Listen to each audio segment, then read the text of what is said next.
My vision of a future Earth with minimal impact, minimal human impact on the atmosphere and the climate, I give you twofold ways to approach that.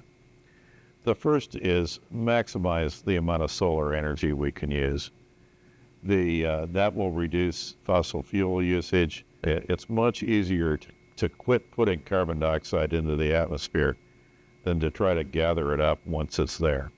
There's a lot more carbon dioxide in the atmosphere today than there was 150 years ago. I think there's no question it's warming the climate.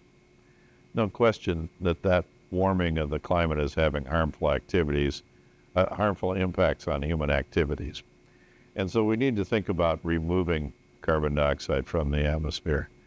And that's where products that are derived from plant growth, which is ultimately based on the removal of carbon dioxide from the atmosphere and fixing it in plant tissues.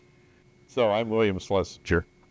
I am retired from the faculty of Duke University and also from the presidency of the Carey Institute of Ecosystem Studies in Millbrook, New York. Environmental chemistry is often called the subject of biogeochemistry.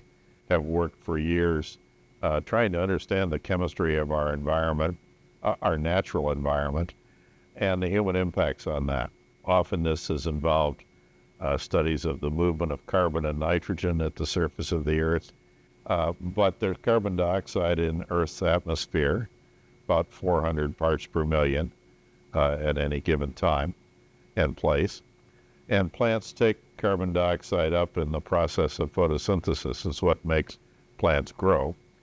And they convert it, or what a biogeochemist would call, they fix it, into wood and leaves and roots, plant tissues. And of course there it can stay a fairly long time if it's part of a tree trunk, or if it's a leaf or a fine root, it can die at the end of the year and decompose and put the carbon dioxide back into the atmosphere. So again, uptake of carbon by plants can be balanced with the release of carbon by dead plants, and we have a cycle that is reasonably well balanced. When we can produce products derived from plant materials, that is a removal mechanism that can be capitalized on to essentially clean up the atmosphere. And we ought to be doing that. And, Itaconix is starting with that, but it needs to be found in all kinds of sectors of society. They are using plant materials to remove carbon dioxide from the atmosphere, and then using those plant materials in the products of everyday life where we might otherwise use fossil materials.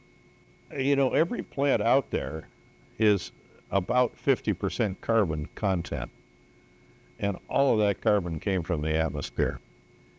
Some of it may have come from the atmosphere yesterday, if it's in a leaf. Some of it may have come 200 years ago if it's in a tree trunk, but it came from the atmosphere.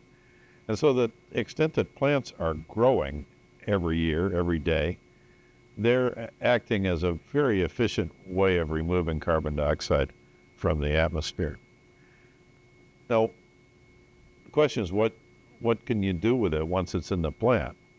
Well, you can build houses with it. You can make furniture out of it.